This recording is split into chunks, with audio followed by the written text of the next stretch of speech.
nuestro módulo 30, el tema 2, las preguntas divinas y las humanas en la Biblia. Y vamos a ver la segunda parte. Tu servidora, Araceli César, como siempre, con el gusto de verte, de encontrarte. Y bueno, Cande tenía una invitada, espero que se pueda unir también a nuestra reunión. Y para iniciar hay una pregunta muy desafiante que en aquel tiempo el Señor la soltó al aire, estando en el trono eterno. Y bueno, estaba ahí también el profeta Isaías y fue quien respondió. Pero la pregunta sigue siendo la misma, ¿eh? Dice Isaías 6:8. Entonces, dice el profeta, oí la voz del Señor que decía, ¿a quién voy a enviar? ¿Quién será nuestro mensajero? Yo respondí, aquí estoy, envíame a mí. Y bueno, esta es una motivación para que cuando Dios pregunte, ¿verdad? ¿A quién voy a enviar? ¿Quién será el mensajero? ¿Y mensajero de qué? Pues del mejor de los mensajes, que es el mensaje del amor de Dios, de la salvación, del perdón, de la gracia, de la presencia prometida. Entonces, yo creo que todo este tiempo que hemos venido estudiando juntas es como para que le respondamos al Señor y le digamos, aquí estoy yo, envíame a mí. Y bueno, no es para imaginar esta escena maravillosa del trono de Dios, porque nuestra imaginación no nos alcanza, hermosa. Realmente las cosas de Dios no son para imaginarlas, suponerlas, inventarlas, ¿no? Mejor esperemos que el Señor nos vaya revelando lo que tiene para cada una de nosotras. La revelación espiritual es un hecho real en cada una de las hijas de Dios en esa comunión íntima con Él. Y la importancia de saber que Dios Santo sigue llamando a su servicio. Y aclaro, no es actividad meramente de iglesia, de culto de domingo, de horario matutino. No está hablando tan solo que lo incluye ese tipo de servicio, sino ir y proclamar el mensaje del Señor a donde quiera que vamos y donde quiera que Él nos lleva. Pero hay un requisito, se requiere santidad, ¿sí? Eso es compromiso fiel, dedicadas a Él, apartadas para Él, porque eso significa en realidad ser santa. Y así como el profeta en este relato narra que vino un ángel y tomó con unas tenazas un carbón, encendió del altar y se lo puso en los labios, como un símbolo de purificar su boca. Y bueno, sin duda alguna el Señor purificó a este siervo porque fue el profeta más prolífico de la Biblia. En el Antiguo Testamento es el que tiene más capítulos escritos, aparte del honor de ser distinguido por ser el profeta mesiánico, porque él anunció al Mesías. La pregunta es, ¿quién más va a ir a dar el mensaje? ¿Estás lista para responder? Yo sinceramente veo mi final más cerca que el de ustedes por los muchos años y me pregunto, ¿quién va a seguir? ¿Sí? Mientras yo pueda, tenga vida, tenga fuerzas, tenga el aliento de Dios, voy a seguir haciendo, pero esto hay que seguirlo haciendo, proclamar este precioso mensaje. Y ahora yo te tengo unas preguntas. ¿Te acuerdas que la semana pasada empezamos con las preguntas que le hizo el Señor a Job, ¿verdad? Y recuerdas esa ocasión. Déjame hacer una pausa porque ya se conectaron Cande, bienvenida, le había dicho Dorita, y también Mari Carmen, Maribel, García, Miriam y también Ivonne. Bienvenida, Ivonne. Ella es amiga de Cande y eres muy, muy bienvenida a este grupo de mujer a mujer y de estudio de la palabra de Dios. Así que bueno, abróchense el cinturón para que puedan responder estas preguntas. Están bien fuertes, ¿eh? Ahí en el libro de Isaías, precisamente hablando de este precioso profeta, en el capítulo 40. Yo te recomiendo que lo leas todo, ¿eh? Y no una ni dos. Yo procuro, y te lo digo sinceramente, eh, eh, leerlo en el año varias veces este capítulo para que no se me olvide lo grande y soberano que es Dios, el Señor, el creador de todas las cosas. Y fíjate, ahí van las preguntas, ¿eh? Es verso 13 y 14, luego 18, 21 y 25. ¿Quién ha corregido al Señor o quién le ha dado instrucciones? ¿Tú sabes la respuesta? Yo sí, y nadie. ¿Quién le dio consejos y entendimiento? Nadie, porque Él es eterno, ¿verdad? ¿Quién le enseñó a juzgar con rectitud? Bien, nadie. ¿Quién lo instruyó en la ciencia? Qué maravilloso, ¿verdad? Este mismo capítulo dice que Él está sentado en el círculo de la tierra. Fíjate cuántos años antes del descubrimiento de que la tierra redonda, el profeta le es revelado que está en el círculo de la tierra, o sea, que es redonda, ¿verdad? ¿Quién le dio lecciones de sabiduría? ¿Con quién van ustedes a comparar a Dios? No, absolutamente con nadie. ¿Con qué imagen van a representarlo? ¿Acaso no lo habían oído decir?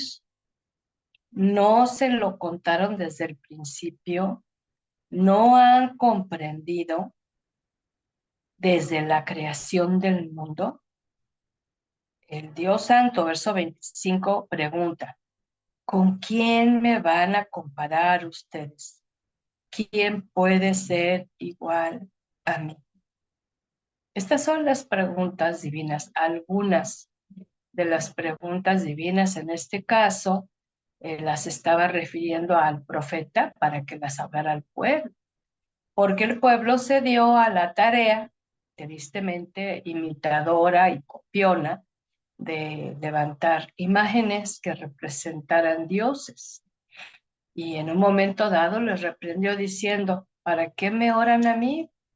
Pídanle a esos dioses que han hecho de madera, de oro, de plata, de materiales, ¿verdad? Y entonces por eso Él se revela en esta escritura de esa manera tan impresionante y tan maravillosa, que en este momento yo creo que necesitamos darnos cuenta de, en unas pocas preguntas, nuestra impotencia, mi hermosa, para responder. No, no, o sea, no nos alcanza la mente para poder describir a Dios, conocer a Dios, porque somos seres humanos limitadas, tenemos grandes límites, aún nuestra mente tiene mucha capacidad, pero no podemos definitivamente, Él es eterno. Este mismo pasaje nos dice que Él no se cansa. Yo les mandé la invitación con este pasaje, ¿verdad? Él no se cansa, Él no se fatiga, Él no duerme. Pues no, porque es Dios. Sí, nunca, nunca lo compares contigo ni con ningún humano. Sí, por eso uno de sus nombres, que es el Shaddai, es más que suficiente cuando nos encontramos con Dios en una forma personal, de veras. Él llena, cosa que ningún ser humano, por muy cercano, por muy amado, pueda llenarnos. veras, y agradecemos, ¿no? De corazón delante del Señor a esos seres amados que ha puesto en nuestra vida y que han significado mucho y que hemos convivido y compartido tantas cosas. Y cuando parten y nos quedamos, pues Dios sigue estando allí, ¿sí? Sin duda el tema anterior que vimos, y si alguna no lo vio, ya Brenda y Daniel, su esposo, nos hicieron favor de enviar el enlace. Hoy mismo se lo estaba enviando precisamente a Lulú, que la semana pasada andaba muy lejos de viaje en el campo y no pudo conectarse, para que lo puedan ver y revisar, que fue nuestra primera parte de preguntas. Y vimos que es muy desafiante, muy interesante el deseo de seguir descubriendo cómo Dios se quiere dar a conocer a sus hijas a través de preguntas. Si es otra dinámica, para que no caigas en esa monotonía de tan solo leer con los ojos la Biblia, sino que simplemente yo encontré, fíjate, en la Biblia, en la concordancia, 265 menciones de la palabra preguntas, 265 y 159 están en el Nuevo Testamento. Y esto significa que muchos, tanto humanos, ¿sí? De todas las edades, de todas las etapas de la vida, de la historia de la humanidad narrada en la Biblia, tenía preguntas entre los humanos, pero también hacia Dios, ¿sí? Y entonces yo creo que este tema es para rato, claro, ahorita no me viene a mi mente hacer una tercera parte, pero que sea un desafío para ti, porque cada vez que él responde a las preguntas se da a conocer, que fue parte de lo que vimos la semana pasada. Lo importante de esto es crecer en el conocimiento de cómo es la manera que Dios responde a las interrogantes de la vida. Aquí no hay un factor tiempo, destino, la vida misma que nos va a responder. Esos son entes abstractos, pero Dios es alguien que hace presencia en la vida de sus hijas. Así que tenemos que seguir creciendo, hermosas, en conocimiento, en sabiduría, para actuar correctamente y no a la ligera, y que aprendamos a discernir su voz. Y como en la vida nos vamos a encontrar muchos temas que requieren respuestas del Creador, claro, si queremos contar con su respaldo y con su bendición de aprobación. ¿Por qué? Nuestra tendencia humana siempre es andar investigando, cuestionando a otros, preguntándoles, y lo peor que puedes hacer es hacer preguntas importantes y vitales para tu vida y decisiones a personas que no tienen temor de Dios. Es lo peor que puedes hacer. El clásico: sigue los dictados de tu corazón, cuando Dios en su palabra lo prohíbe, ¿verdad? Pero muchas al ignorar lo que dice Dios, porque no le han hecho ahí las preguntas y que no han visto las respuestas que da en la Biblia, entonces ahí se andan guiando por emociones y sentimientos. Tampoco es que cuando vamos adquiriendo sabiduría, al tener esa comunión con Él a través de la palabra escrita, no se trata de solo una costumbre religiosa o legalista, que si no la lees estás en condenación y culpa porque no la lees. No, no se trata de eso, sino ampliar la visión y la perspectiva para ir teniendo las respuestas que nadie más en esta vida nos las va a dar. Y para arrancar, yo les tengo unas preguntas, ¿sí? Que he recogido a lo largo de estas más de 3 décadas de consejería cristiana para mujeres. Y muchas mujeres llegaban así con este tipo de preguntas, mucha confusión, mucha duda. Le habían preguntado a su entorno, el consejo que no falta del amiguis y tampoco el de la mamá, que no digo que sea malo, pero si la mamá no tiene la sabiduría de Dios, respetos a la mamá, pero no necesariamente tiene la sabiduría correcta, ¿sí? Vamos con la primera pregunta y ahorita vamos a las escrituras. ¿De qué forma se da por terminada una relación destructiva?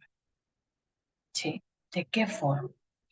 Y en cada una de estas preguntas que decía, es que lo quiero dejar, hablando de mujeres, hacia ellos, es que lo quiero dejar, pero no puedo, no puedo, no puedo. Es algo que él no me deja, no me permite, me tiene atada, me tiene amenazada, que no debo dejarlo, que yo le pertenezco, etcétera, ¿no?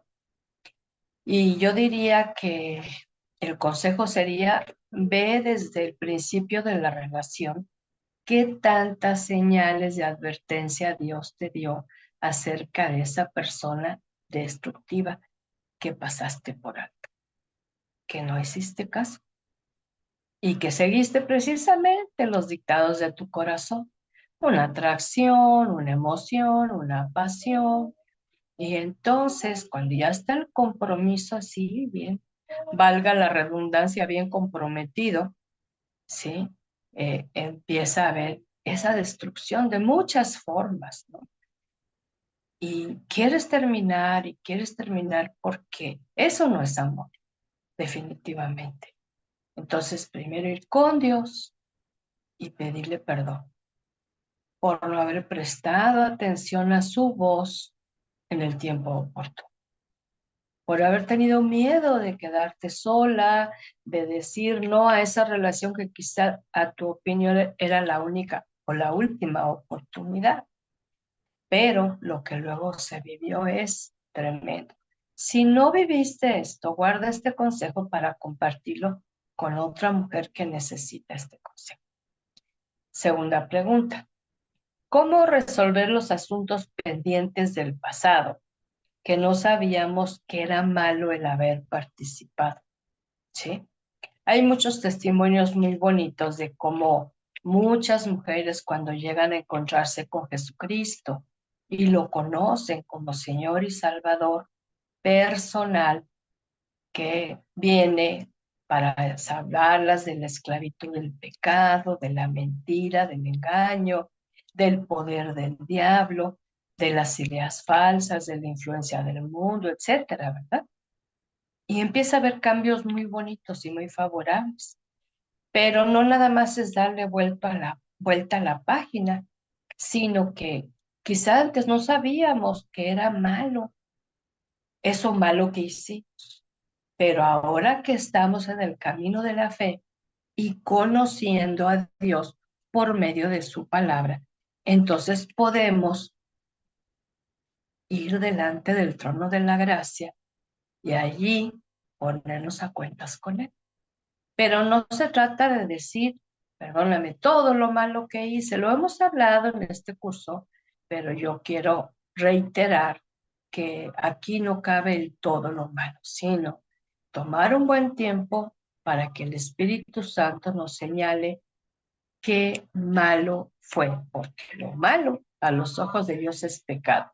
Y el pecado, aparte que nos daña y daña a otros, nos separa de Dios. Entonces, tenemos que ir ante Dios. Otra vez, sí. Otra pregunta.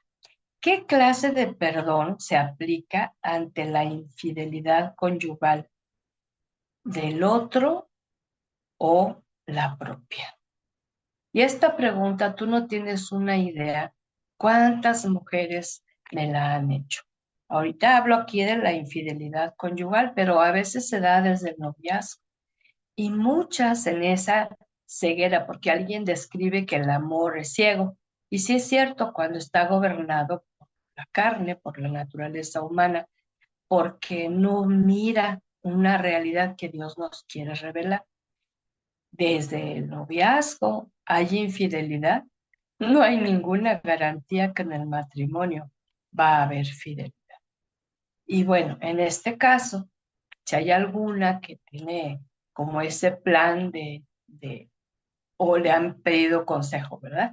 ¿Qué puede hacer para precisamente evitar la infidelidad en la relación?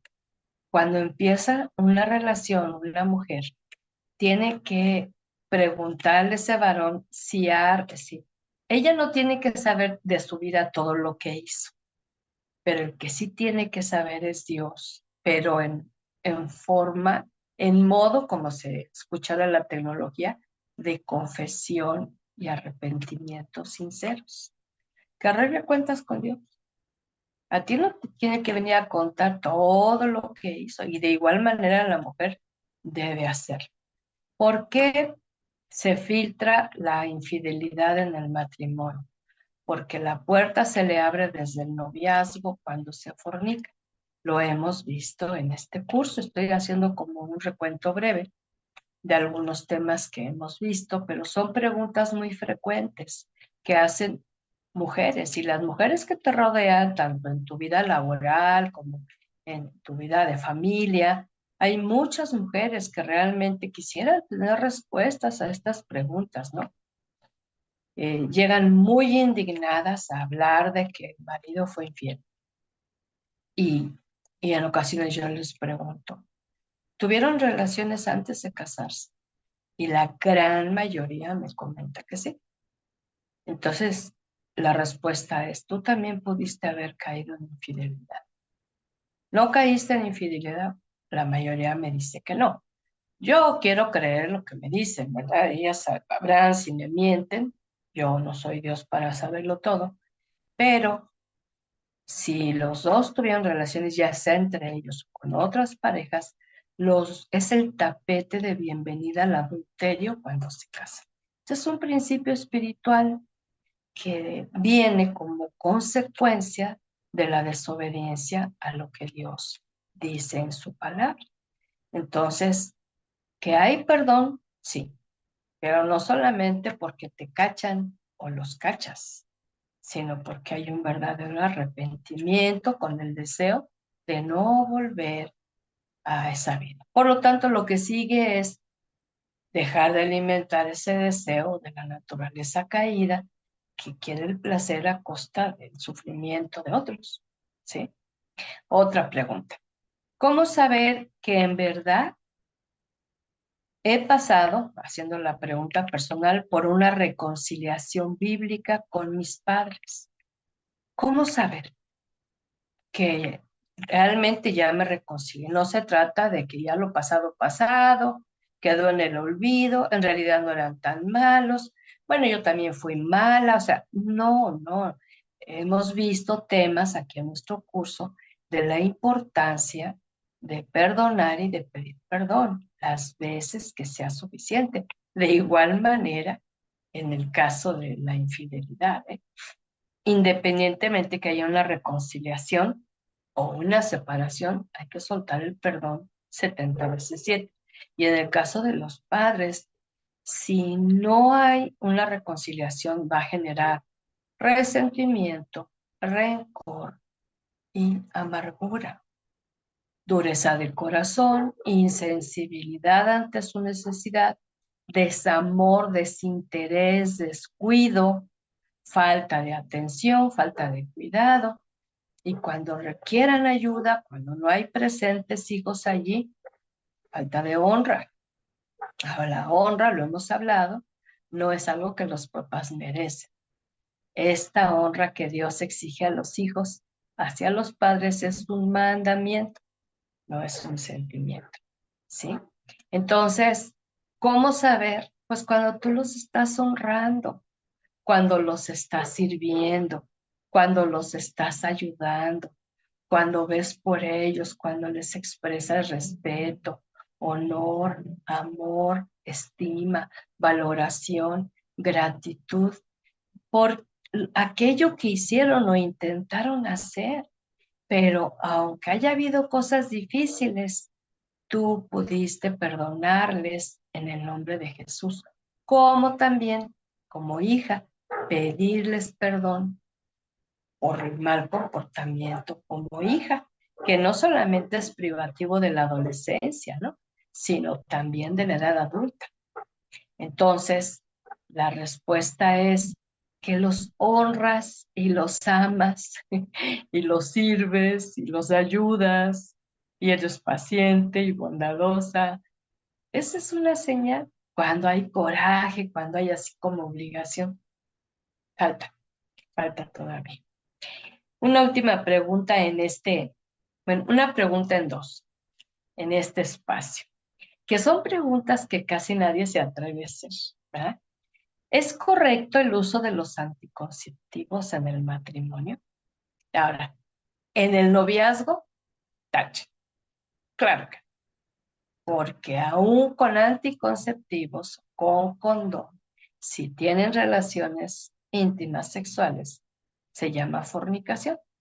Y dice el apóstol Pablo en Corintios 6 que es un pecado contra el propio cuerpo, ¿sí? Y es uno de los factores que hace que el Espíritu Santo se apague. Entonces, obvio que para los... No, pero es mejor que tengan sexo y que no se embaracen y que no forcen un... No, no, no. Es mejor la abstinencia. No, pero ¿cómo? Dios lo dice. Dios ayuda, ¿sí? Pero en el caso del matrimonio, estamos viviendo una era bien especial porque no se había visto en décadas anteriores, que ahora tanto los solteros como los casados juegan a ser dioses. Ellos determinan cuándo quieren hijos, ¿sí? Y entonces se empiezan a tomar anticonceptivos por mucho tiempo, ¿sí? El problema es cuando, y ahora sí quiero un hijo, pero esta toma de, no que sea satánica, no que sea lo peor, no. Son recursos que en un momento dado Dios puede usar para, a veces es un problema de salud o de economía o de sensatez, simplemente, ¿no? Y pedir en oración su voluntad y pedirle al Señor su guía para que se pueda tomar este tratamiento y no concebir hijos. Los anticonceptivos son ese tipo de medicamento que anula la concepción, evita la concepción. Entonces, muchas parejas jóvenes juegan a ser dioses. ¿En qué sentido? En que deciden cuando quieren. Y ahorita está registrado por cifras muy elevadas que parejas que se esperan primero todo lo que quieren hacer sin pedir la guía y sabiduría de Dios. O sea, es algo humano, es algo ególatra, es algo orgulloso, es algo ambicioso. Mi carrera, casa, carro, bienes, cuenta, posesiones. Ahora sí vamos a tener los hijos. Y no vienen. Sí, cuidado. Y un tema que va junto con te decía que son dos preguntas en una, y qué de la cirugía de salpingo, que es cuando se cortan las trompas para evitar el embarazo, ¿verdad? Concepción. Y este es un recurso médico que es muy loable cuando hay una situación crítica en la vida de la madre, una gravedad en un próximo embarazo, en un próximo parto, ¿verdad? Y es una buena solución, o a cierta edad, o por circunstancias de padecimientos, varios factores, ¿no? Pero igual, no a jugar a ser dioses, ¿no?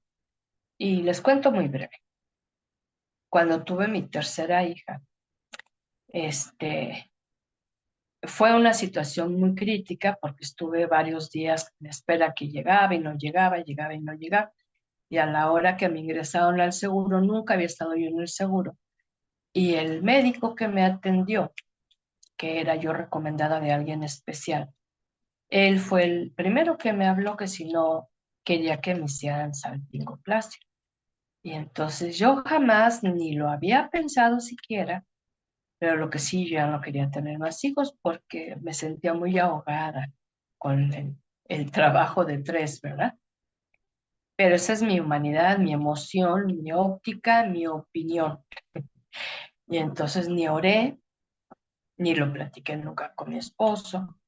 Y en esa presión de después del parto, inmediatamente hacer esta cirugía, evitaba que yo tuviera que nuevamente hacer papeleo, ingreso y todo eso, recuperación y así. Era una recuperación de las dos cosas.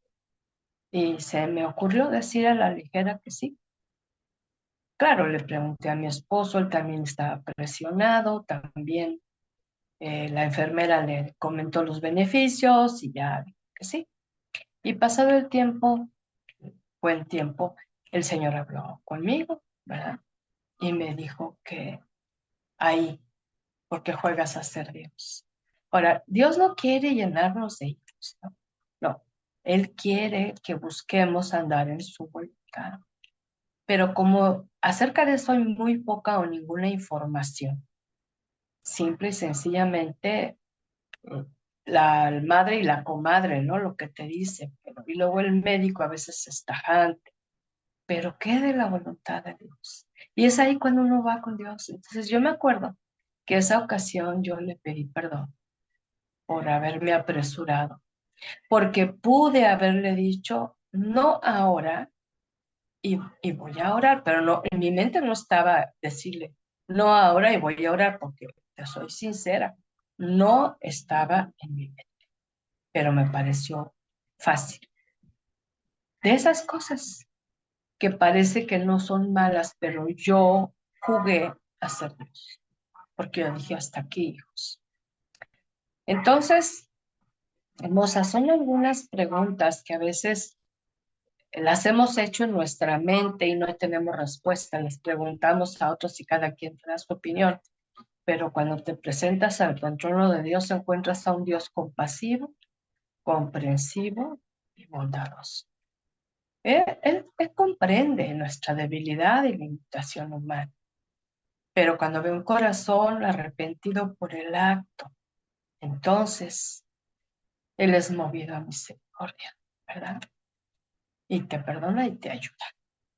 Espero que estas primeras preguntas te hayan abierto un poquito los ojos, ya no solamente para aplicarlas en lo personal, que es lo prioritario, pero también para poderlas compartir tantas veces con otras mujeres que te preguntan y en ocasiones no sabes ni qué responderles, ¿verdad? Vamos a un punto número uno. No se trata de ti, sino de Dios.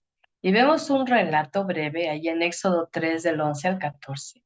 Y es cuando el Señor le hace el llamamiento a Moisés para que él sea el líder que libere al pueblo de la esclavitud de Egipto. Escucha con atención la palabra. 11 al 14. Entonces Moisés le dijo a Dios, ahí está la pregunta, ¿y quién soy yo para presentarme ante el faraón y sacar de Egipto a los israelitas? Así como que, ¿quién soy yo? Y por eso el subtítulo, ¿no? No se trata de ti, se trata de Dios. ¿Y cuántas veces Dios nos ha mandado a hacer algo? Y creemos que todo se basa en nuestra experiencia, nuestra sabiduría, capacidad. Tú y yo tan solo vamos a ser un instrumento en las manos del Creador, ¿verdad? Y Dios le contestó, yo estaré contigo. Ah, de veras, Dios es maravilloso. Y mira, si tú ves y sigues leyendo el relato, por cierto, vuelve a leer Éxodo. Eso de veras trae mucha luz para saber si ya hemos sido libradas de la esclavitud que se describe ahí en Éxodo, ¿verdad? Yo estaré contigo. Y esta es la señal de que yo mismo te envío. Cuando haya sacado de Egipto a mi pueblo, todos ustedes me adorarán en este monte.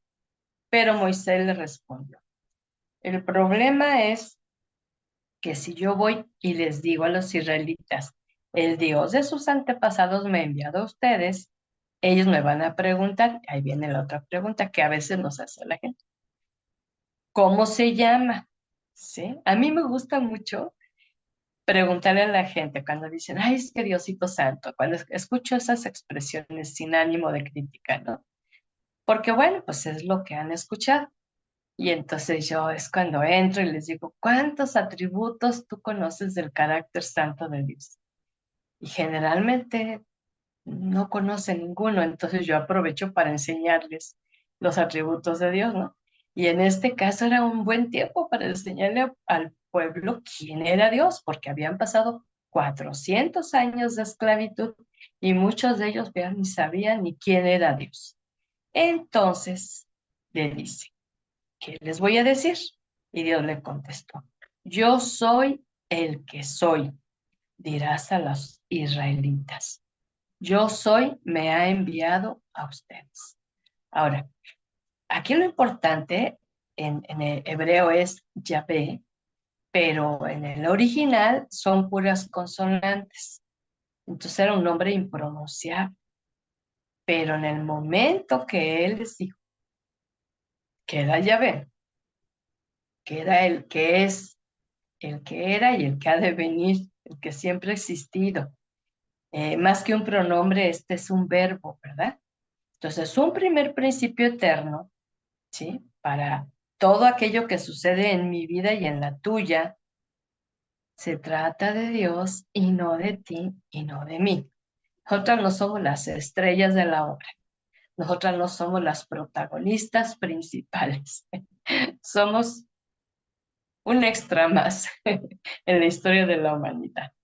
Así que, aunque el Señor me dejó nacer y vivir para luego llamarme a servir, no es porque tú y yo seamos la gran cosa, hermosas, sino porque Él hará por mí y por ti lo que Él sabe hacer. Pero necesita corazones dispuestos, ¿sí? Entonces, ir más allá de conocer a Dios por un solo nombre, pues tiene muchos, muchos nombres que describen su esencia, como su carácter, para que podamos saber realmente quién es Dios. Yo te voy a decir algo. Tengo muchos años de caminar con Dios y no he terminado de conocerlo.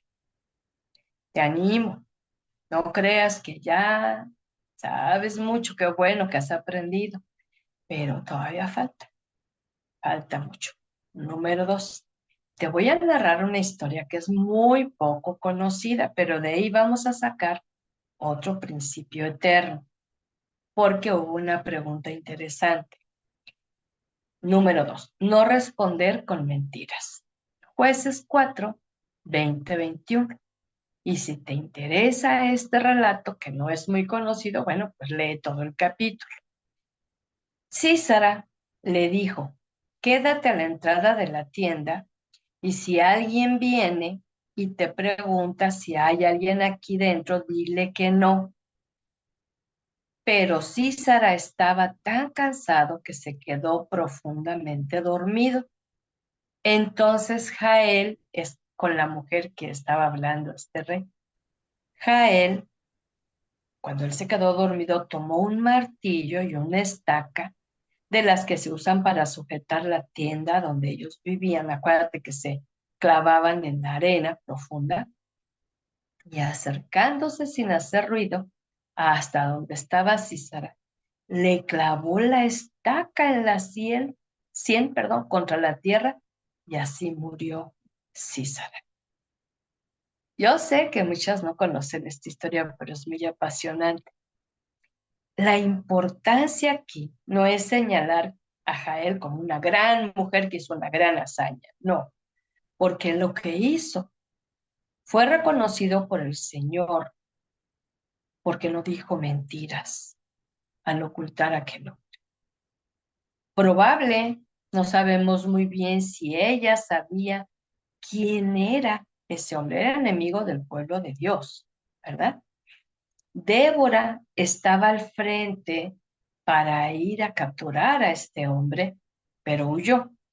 Débora la profetiza, pero era un enemigo del pueblo y ella ahí lo dejó muerto.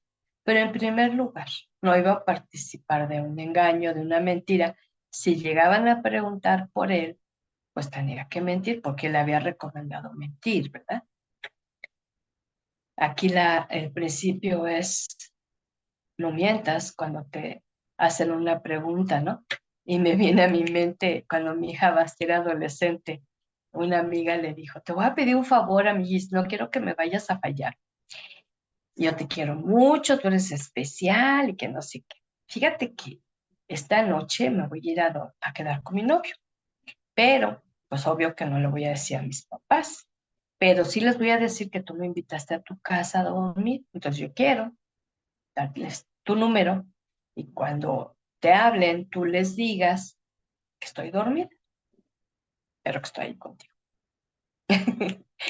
Y a mí me sorprendió mucho la respuesta de Basti, tendría como 16 años, estaba en la prepa. Y le dijo, ay, amiguis, pues me vas a disculpar, pero yo no te puedo cubrir. Para empezar, así no te invito a mi casa.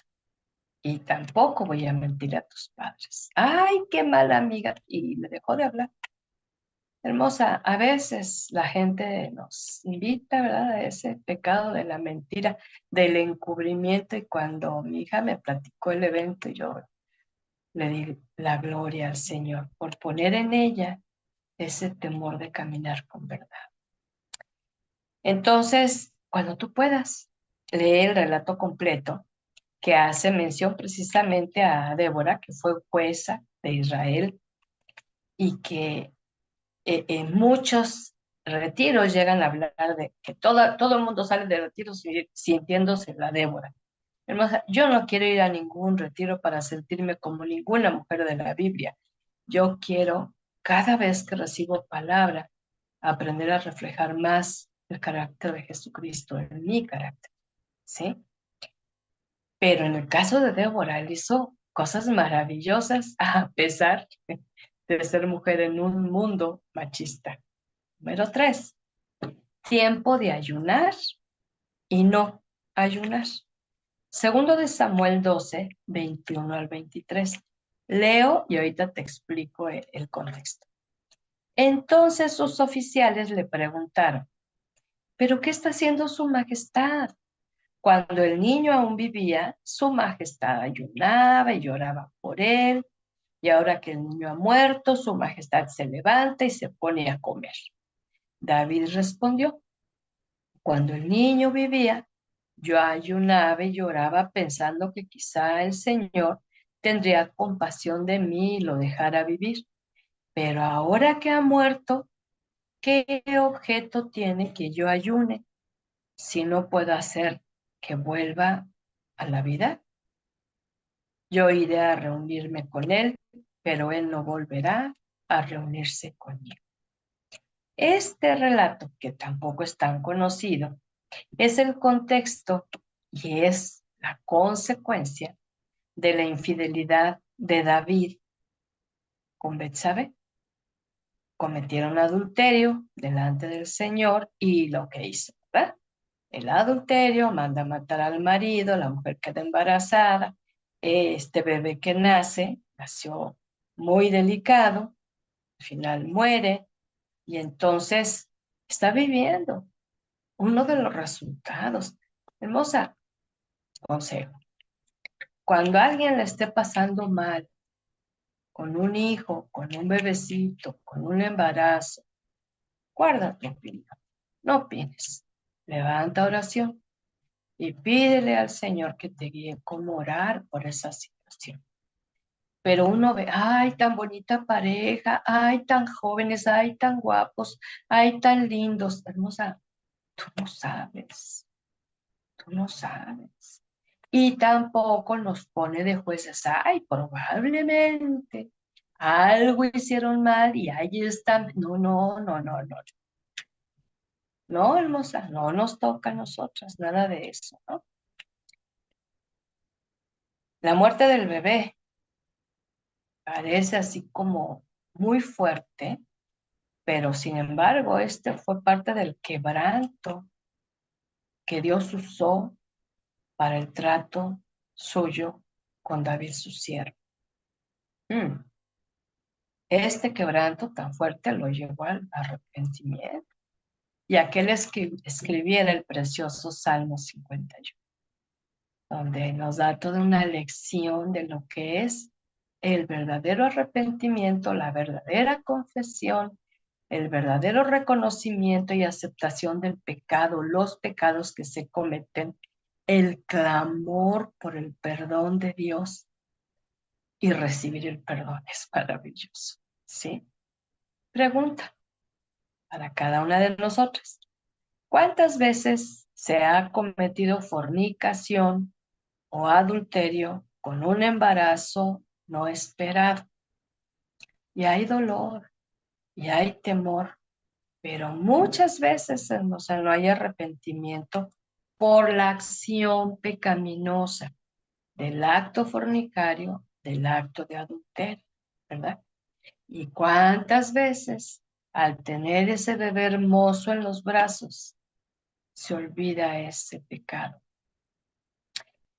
Y queda algo de remordimiento, pero ay, con el tiempo se va olvidando y nunca se ha venido delante del Señor, así como dice el Salmo 51. Y en palabras de David le decía a Dios, contra ti he pecado y he hecho lo malo delante de tus ojos. No me estoy arrepintiendo de esa criatura hermosa, no, no, del acto. Y muchos indignados alrededor, desde el novio, el esposo, los padres, la familia, todo el mundo opina, pero tienen al bebé hermoso y se les olvida. No, hermosas, no se trata así esos asuntos. Hay que pedirle al Señor perdón. Que no lo conocíamos, lo acepto. Que medio lo conocíamos, lo acepto. Pero aquí están las preguntas, ¿no? ¿Qué tanto verdaderamente hemos saldado correctamente? Y aquí podemos incluir hasta ese aborto, ¿sí? Que no conocíamos al Señor una vez más, Él sabe. Cuando nosotros venimos a confesar esos pecados, créeme que Dios no se asombra así como que, no me digas, ay, no sabía. Claro que no. No, no. A mí me sirve desahogarme. A mí me sirve abrirme completamente y no tratar de esconder nada delante de los ojos de aquel que lo mira todo, ¿verdad? Número 4. Fama para honor de Dios. Primero de Reyes 10, 1 al 3.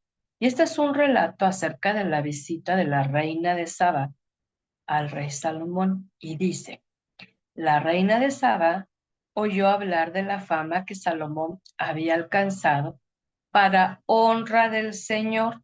Subraya eso y tenlo en tu mente. Porque había alcanzado fama por su sabiduría para darle gloria a Dios, para dar reconocimiento que era Dios el que le inspiraba esa sabiduría, el que le daba ese entendimiento y esa comprensión espiritual. Y entonces la reina fue a Jerusalén para ponerlo a prueba con preguntas difíciles.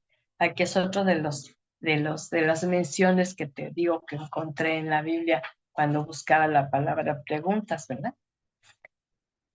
Llegó rodeada de gran esplendor, camellos cargados con perfumes, gran cantidad de oro y piedras preciosas. Cuando llegó ante Salomón le preguntó todo lo que tenía pensado. Y Salomón respondió a todas sus preguntas. No hubo, dice la escritura, una sola pregunta de la cual no supiera la respuesta. Que quede claro que las preguntas que esa reina no las respondió necesariamente el rey humano, ¿sí? Sino la sabiduría que Dios le había dado. Él tuvo un privilegio excepcional, extraordinario de su tiempo y por mucho tiempo de ser un rey muy sabio. Y la Biblia nos narra de eventos, ¿verdad? Donde mostró su sabiduría. Cuidado, cuidado, porque en ese corazón estaba creciendo un orgullo al pensar que es lo mucho que sabía, pues es porque Eclesiastés lo dice, ¿no? Dediqué mi vida a estudiar, a investigar, a conocer, a saber, como que es el resultado de mi esfuerzo. Cuidado, sí. Recordemos que la sabiduría de Dios no es la acumulación de datos informativos, bíblicos, ni de conocimiento intelectual, sino es la aplicación de las verdades eternas a la vida diaria y en las diferentes relaciones. ¿Y qué pasó con este varón? No vamos a juzgarlo, no es nuestro papel, no nos toca, pero el final fue desastroso. Y cualquiera preguntaría, ¿dónde quedó la sabiduría? Mira, mi hermosa, preocupémonos por la nuestra, ¿sí? Porque Dios es el que juzga. Ahora, Dios sabía el desenlace de este varón y le dio la oportunidad de conocerlo. Se le apareció 2 veces y le dotó de un don extraordinario, del que tuvo que dar cuenta, sí. Pero él es como Judas. Él tenía la elección de traicionar a Jesús o no, tomó la elección de hacer. ¿Ves? Entonces, tenemos que tener claro que la sabiduría que vamos adquiriendo viene del Señor, pero para mejor calidad de nuestra vida, ¿sí? Y no para andar presumiendo. Número 5, pregunta que atemoriza. Vámonos al Nuevo Testamento. Hay muchas, ¿cuántas preguntas hay en la Biblia, no? Mateo 2, 1, 3.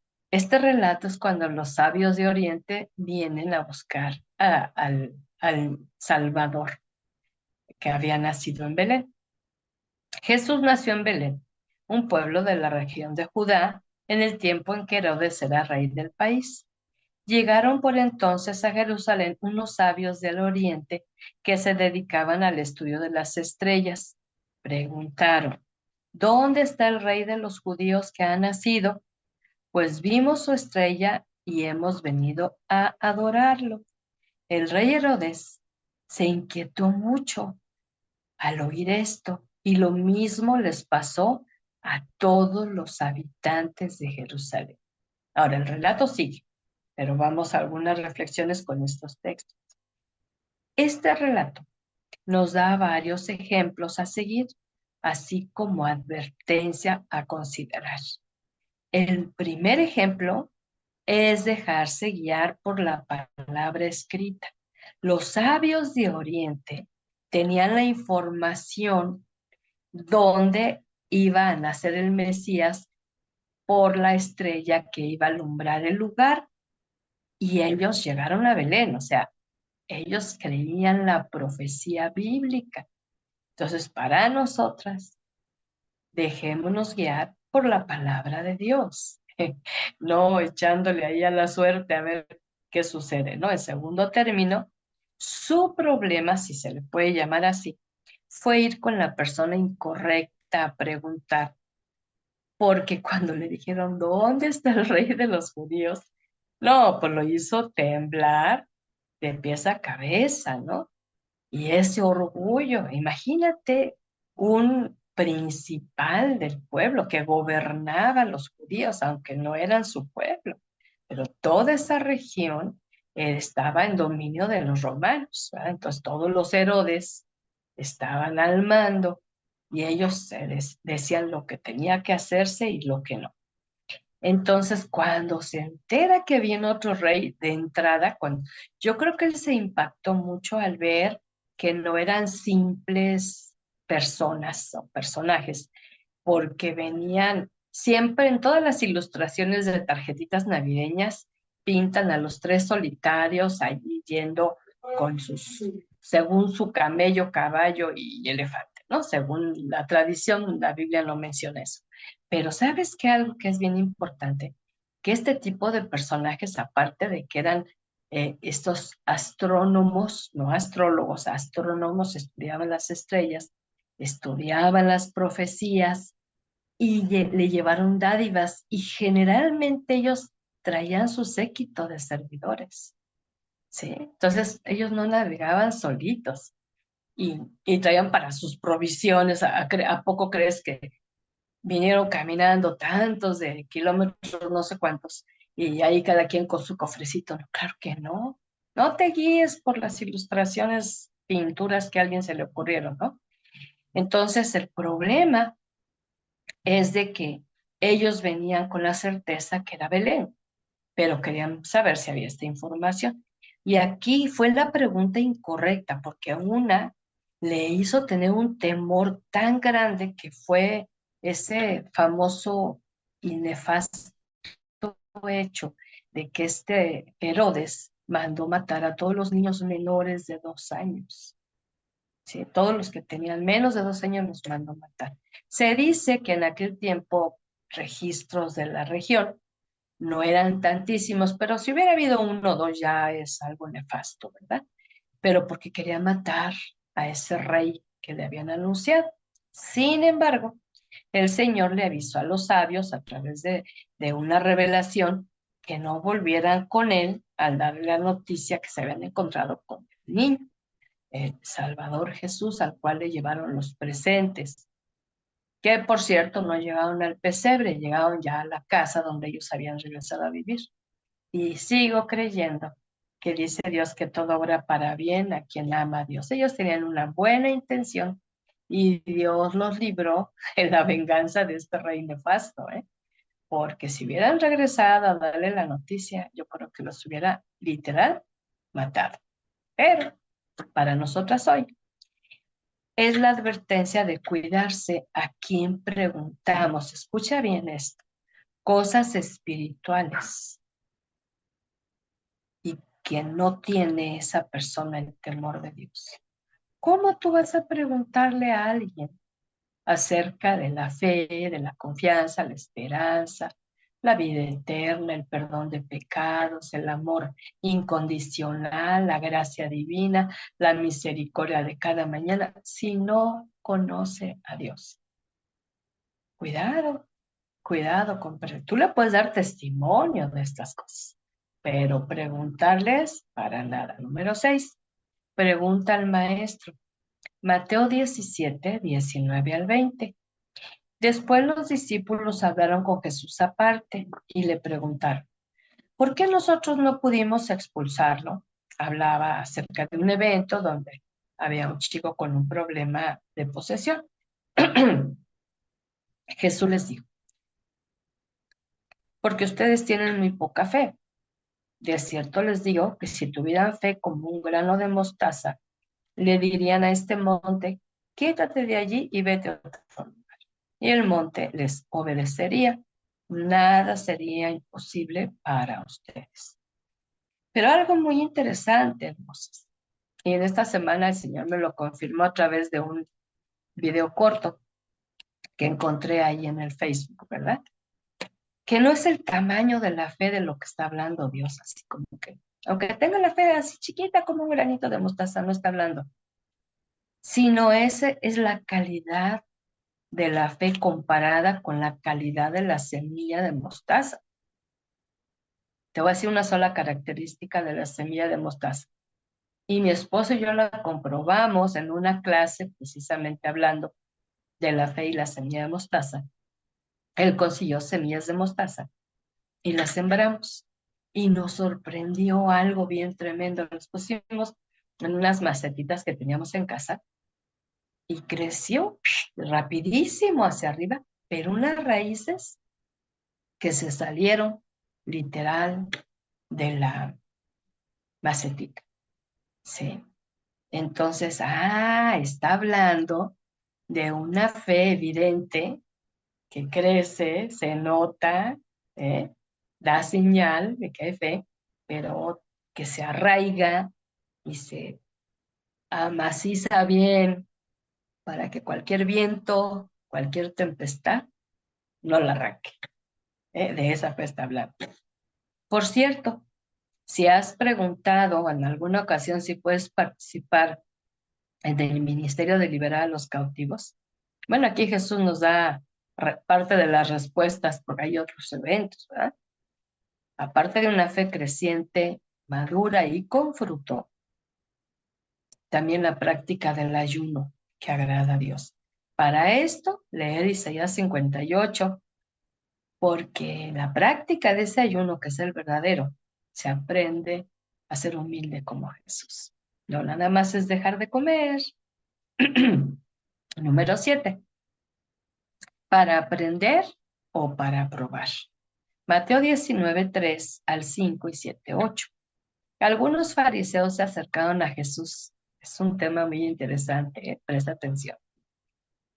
Y para tenderle una trampa, como acostumbraban, ¿verdad? Le preguntaron, ¿le está permitido a uno divorciarse de su esposa por un motivo cualquiera? Fíjate qué pregunta, ¿eh? Jesús les contestó, ¿no han leído ustedes en la escritura que el que los creó en el principio, hombre y mujer los creó? Y dijo, por eso el hombre dejará a su padre y a su madre para unirse a su esposa, y los dos serán como una sola persona, ¿sí? Y ellos le preguntaron, verso 7, ¿por qué pues mandó Moisés darle a la esposa un certificado de divorcio y despedirla así? Jesús les dijo, precisamente por lo tercos que son ustedes. Otra traducción dice, por la dureza de su corazón. Moisés les permitió divorciarse de su esposa, pero al principio no fue de esta manera. Ahora entramos en preguntas espinosas que casi nadie se atreve a hacer porque no les gusta lo que responde Jesús en el Evangelio, ¿verdad? Hay quienes prefieren no preguntar acerca del tema del divorcio porque no quieren escuchar lo que tiene que decir el maestro, pero él nos da la guía y la enseñanza correcta, como él no al divorcio por motivo cualquiera, como su pueblo que usaba cualquier pretexto. Y leyendo acerca de las costumbres de aquel tiempo, hasta el motivo de que ella cocinara mal, que no lo atendiera bien, que no tuviera en orden la casa, ese era el motivo para divorciarse. O sea, cualquier más bien era el pretexto, ¿verdad? De cualquier cosa. Por eso hablaba del inicio del matrimonio, que a veces en Génesis y luego lo replica en Efesios, y le habla hasta de que no dejará a su padre y a su madre, se unirá a su mujer, serán una sola carne, porque es un principio eterno, ¿verdad? Pero hay otra razón que provoca conflicto en la relación matrimonial y separación, es cuando la pareja no deja a los padres al casarse. Ese es un motivo. No, vamos a vivir un tiempo aquí con papá y mamá mientras que ahorramos. No, pues ya agarró la prisa y hay que vivir aquí con la suegra, con los suegros tales, para que mientras que nos va bien, mientras que tenemos recursos para rentar. Y esos son los argumentos y muchas de estas relaciones no permanecen porque entonces se mete una familia de dos en otra familia. Y obvio que va a haber muchos conflictos, ¿sí? No solamente los que ya uno puede enfrentar cuando se casan dos personas, pues se querrán mucho, pero son dos extraños. No se conocen hasta que empiezan a convivir. Pero métete en una familia ya establecida, en una casa que no es la tuya, con unas reglas, con unas costumbres, con unas ideas, y a final de cuentas estorbas, ¿verdad? Va a generar muchos conflictos que puede precisamente llegar al divorcio y es lo que el Señor quiere evitar. Otro asunto que tampoco es válido por la terquedad y dureza del corazón. ¿Qué es esa terquedad, esa dureza? El no querer comprender, el ser tolerante, el darse cuenta que soy humana y me casé con un humano, no me casé con un extraterrestre súper mega especial, ¿no? Entonces, se va haciendo terco, necio, se va haciendo duro, insensible, si llegó bien, si no llegó ni modo, hay una indiferencia, una insensibilidad y obvio. Muchos que se llegan a divorciar ya estaban desde mucho antes ya separados por diversas causas. ¿Y sabes cuál es la raíz de esto? Por no reconocer el pecado personal. Pecamos todos los días. Y si vivimos con alguien, pecamos, le afectamos, peca, nos afecta. Pero no arreglamos ese problema en el trono de la gracia, sino que lo peleamos, lo discutimos con argumentos, queremos tener la razón, metemos a terceros para que opinen. Y yo daría un consejo final para quien ha pasado por un divorcio o estás atendiendo a alguien así o que necesita, yo lo que llego a sugerir en una relación ya de mucho conflicto es un tiempo de separación de mutuo acuerdo, pero buscando ayuda cada uno personal, no conyugal, porque esas pláticas conyugales se vuelven un estar tirándose uno al otro, ¿no? Sino más bien examinando el corazón a ver qué es lo que Dios quiere tratar conmigo.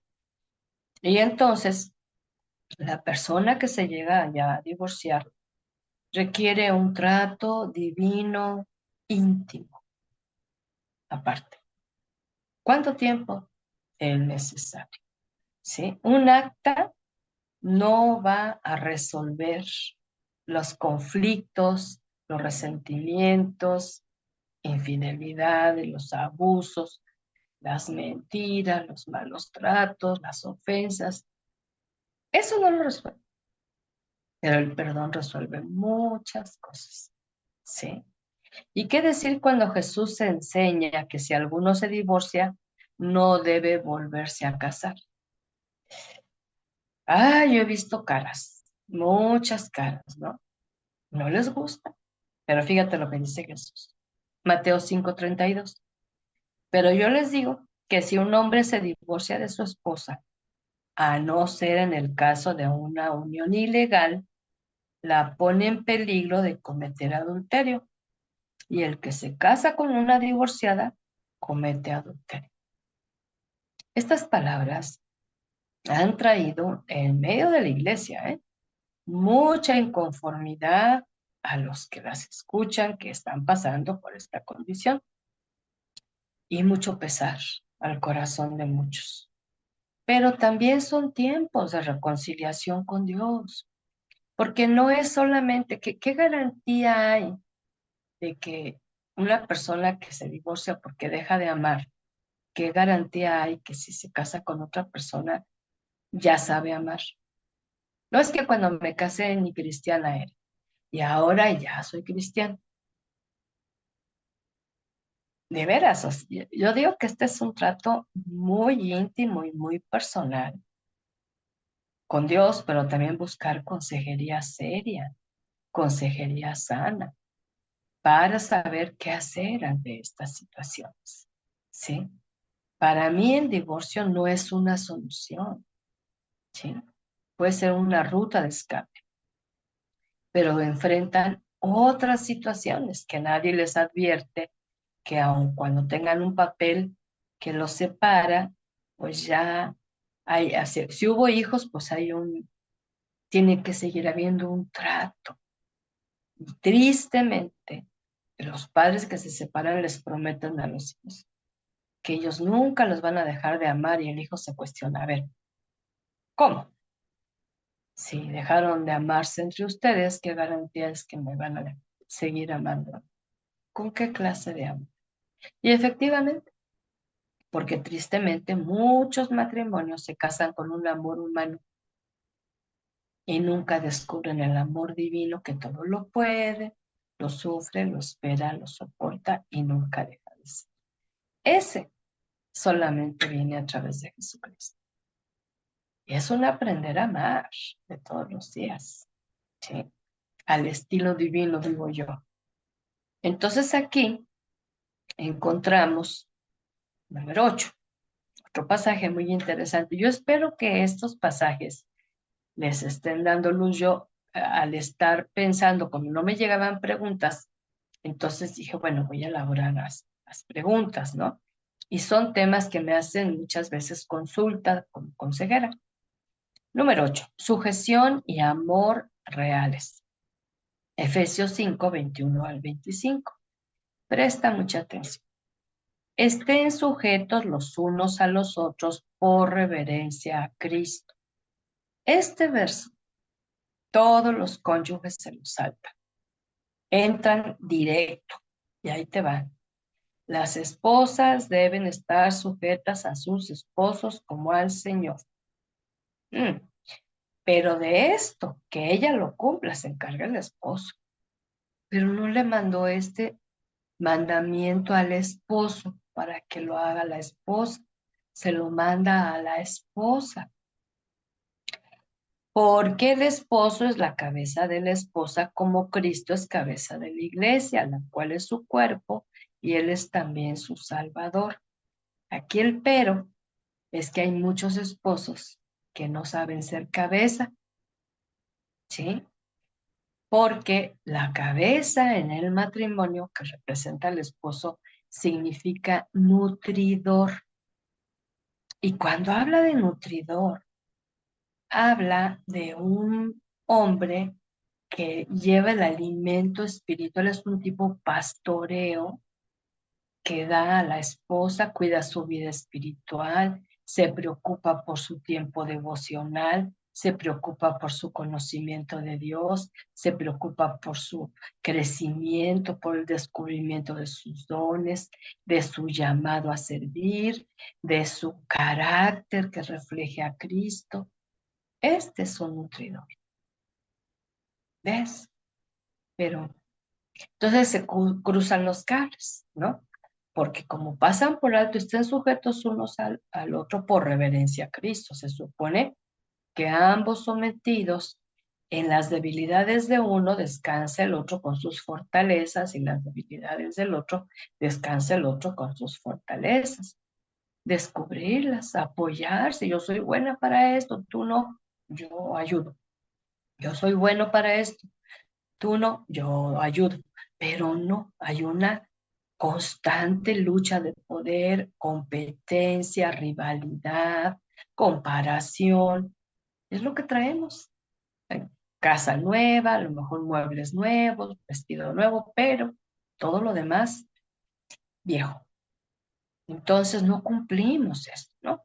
Entonces, cuando el esposo le manda que ella se debe de someterse, ella le responde, a ver, ámame como a Cristo amó a la iglesia, porque aquí también lo dice la palabra, ¿verdad? Y entonces le dice,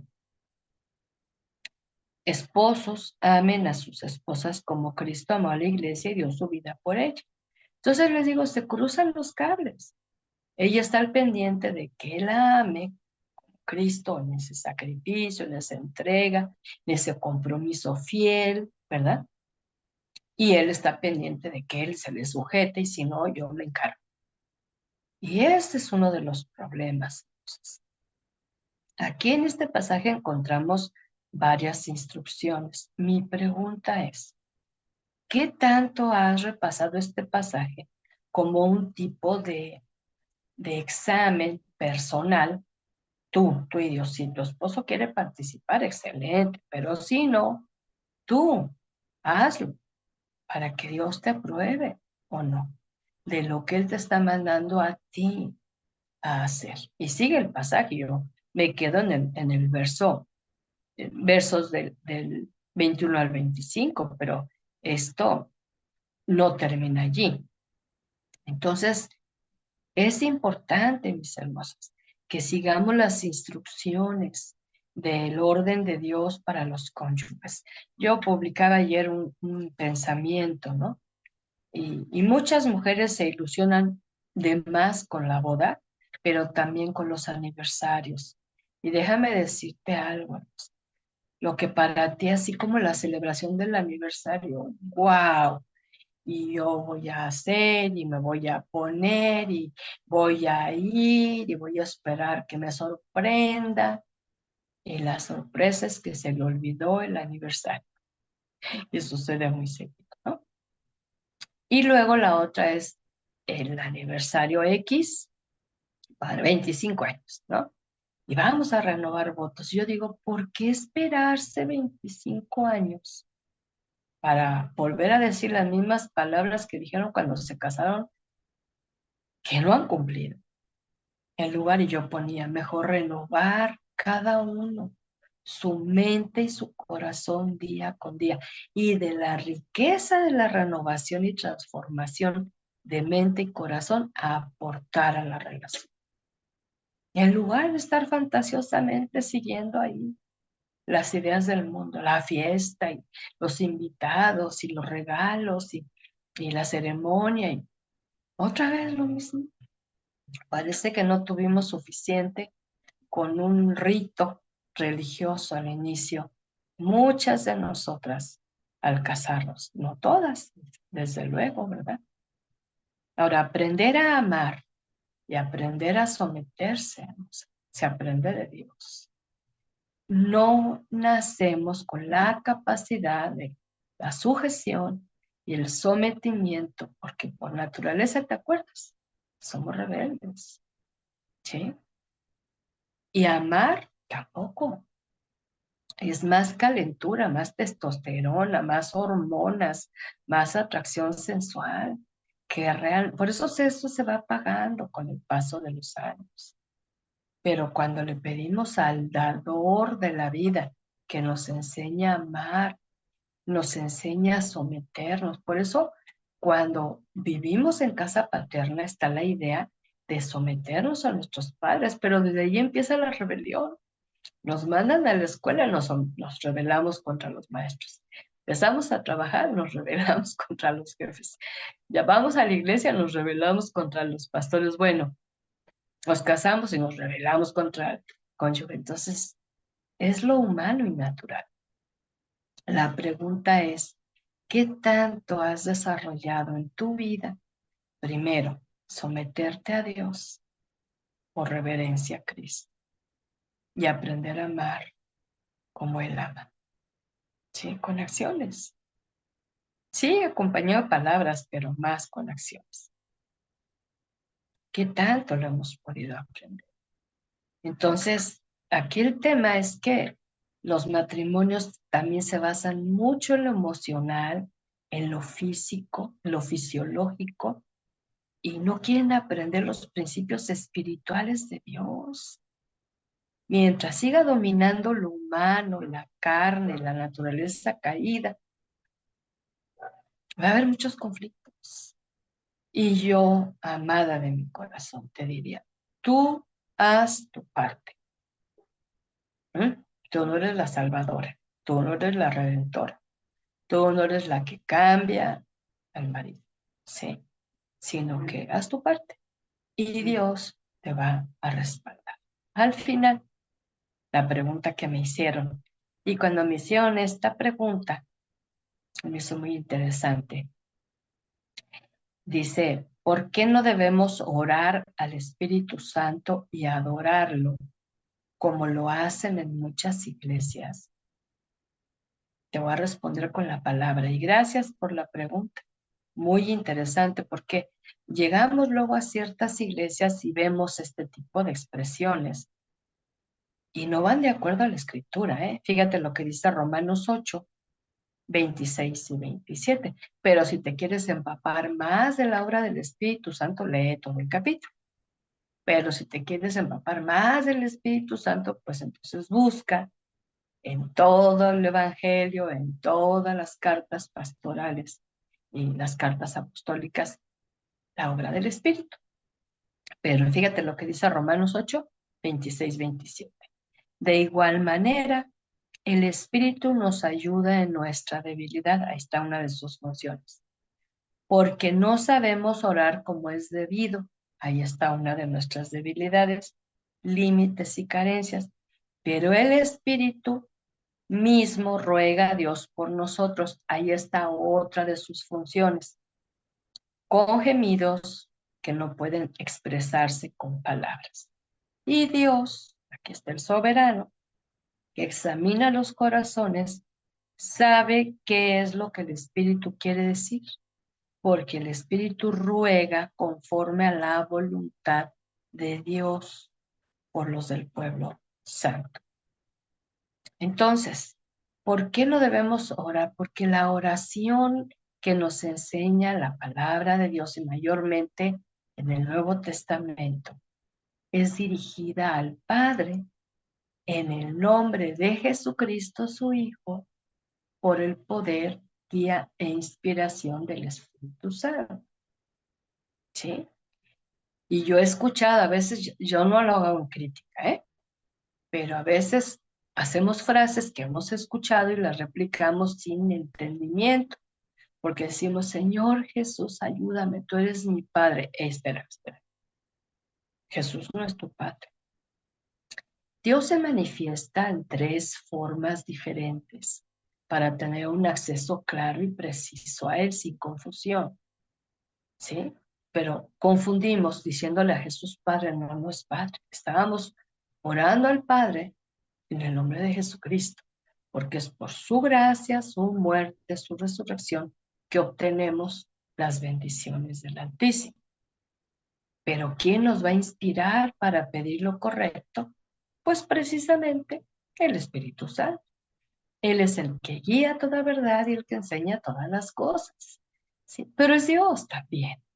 Y es esas revelaciones misteriosas que nos vamos a quedar con ese misterio sin resolver del todo. Sobre todo, búscale no tratar de entender intelectualmente o razonalmente, sino con fe, con confianza, con esperanza y con esa revelación que te va dando el Señor en todo tiempo. Porque muchos empiezan en las iglesias a adorar, vamos a adorar al Espíritu Santo, ¿sí? Vamos a pedirle al Espíritu Santo que se manifieste, que haga esta obra, esto y lo otro, porque no han leído Romanos 8. Ahí está una de las instrucciones, ¿no? Pero se vuelve muy común, entonces se vuelve normal, no, hermosos, ¿no? Entonces, en este pasaje y en otros nos muestra la labor del Espíritu, el propósito del Espíritu, y aunque el Espíritu Santo es Dios, escucha bien, hay un orden divino y nos lo muestra a través de las Escrituras. Hay un Padre, hay un Hijo y un Espíritu Santo. El Padre ha sido el del ayer, que sigue siendo hoy y por siempre porque es eterno. Viene el Hijo, que era desde antes de la fundación del mundo, estaba en la creación del mundo, pero viene a nacer de una virgen para identificarse con nosotros. Nos entiende perfecto y nos ayuda en nuestras debilidades, pero cuando Él regresa al Padre, nos envía su Santo Espíritu. Todo es Dios. Ahora, ¿le buscas lógica? No, hermosa, esto no es para matemáticos, esto es para creyentes que han tenido la experiencia del nuevo nacimiento por la salvación de Jesús. En este pasaje, como te digo, hay cosas que el Señor determina. El Espíritu Santo ayuda y ruega a Dios por nosotros, pero Dios es quien examina el corazón y también sabe lo que el Espíritu le quiere decir porque Él obra conforme a su voluntad. ¿Sí? Y un pasaje para mostrarte otra de los propósitos y labores del Espíritu Santo.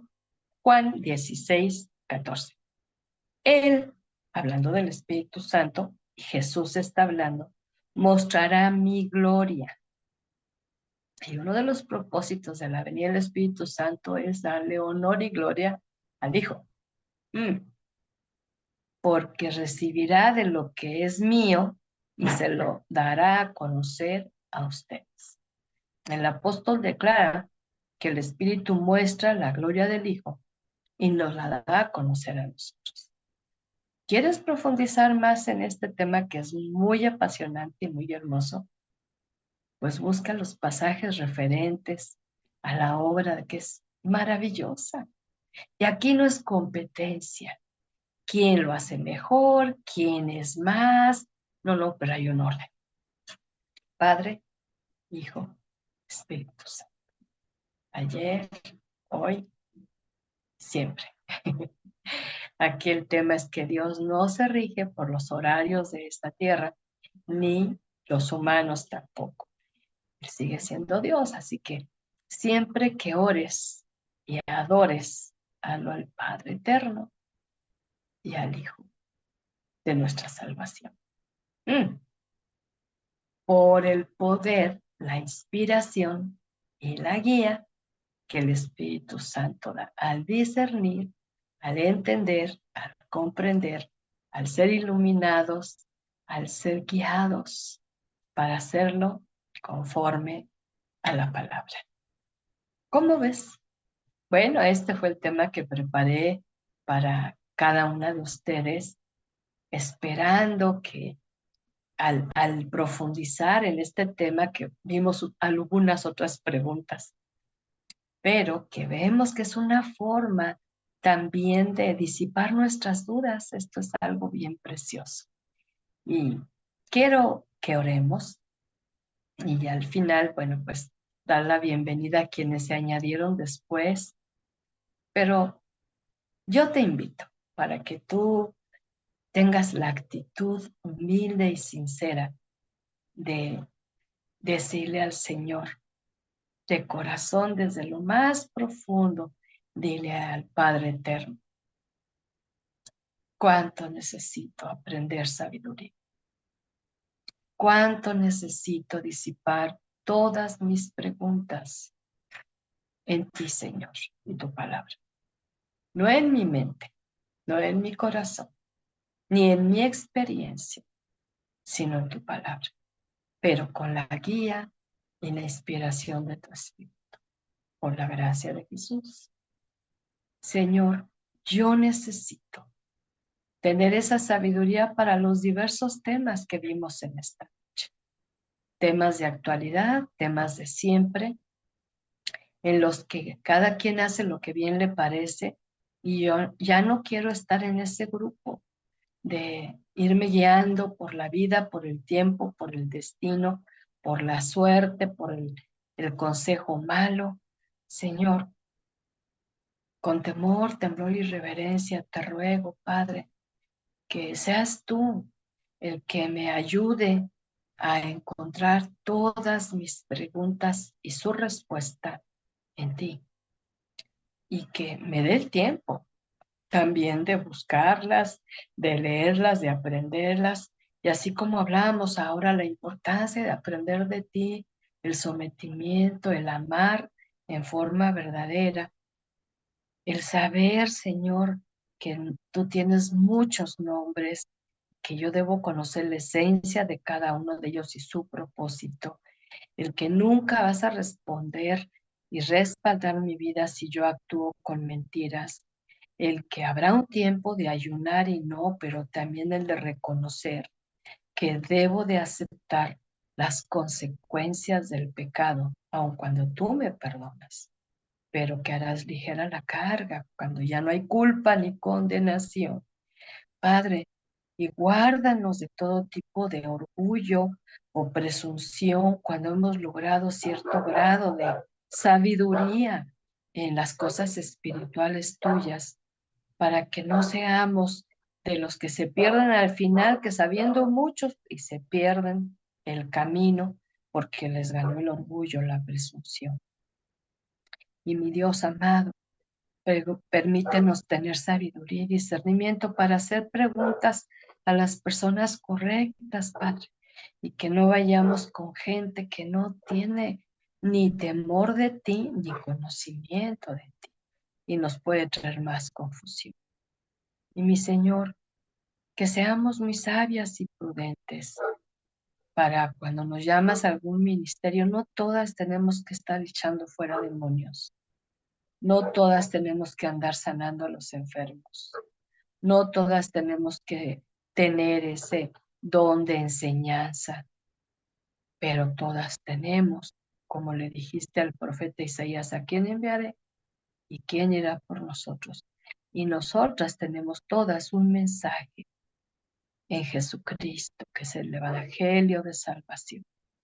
Y ahí sí podemos ser usadas, mi Dios. Rogamos que al hacerte preguntas difíciles como es el tema del matrimonio y su funcionamiento, el divorcio, la separación que tú apruebas, las órdenes que das, el orden que das de vida, Señor. Aprender de ti es lo mejor que nos puede pasar. Y enséñanos, Señor, corrígenos cuando fuimos a tal o cual lugar y nos dejaron una influencia que no está en tu palabra y quizá no sea lo peor, pero nos puede empezar a desviar de tu verdad y de tu dirección. Gracias por este tiempo hermoso que podemos compartir estos principios preciosos de tu palabra, que son eternos, son verdad y son para bendición y gran beneficio a cada una de nosotras. Gracias por cada hija que se reúne, que está atenta, que está en aprecio por tu palabra, por tu enseñanza, que atesore cada una de estas palabras en su corazón para que pueda tener una calidad de vida que a ti te sea agradable y que a ella le sea de gran beneficio. Oramos, Señor, por cada una de ellas, por Ivonne, la invitada de Candy que se nos unió en esta hora, y por cada una de estas amadas que están siempre al pendiente, porque saben que en este martes siempre tú vas a hablar a nuestro corazón. Recibimos tu palabra con mansedumbre, con humildad, sabiendo que hay mucho por aprender, pero agradeciendo lo mucho que hemos aprendido. A ti, amado Señor y Salvador, toda la gloria, el honor y el poder, por siempre y para siempre. Amén y amén.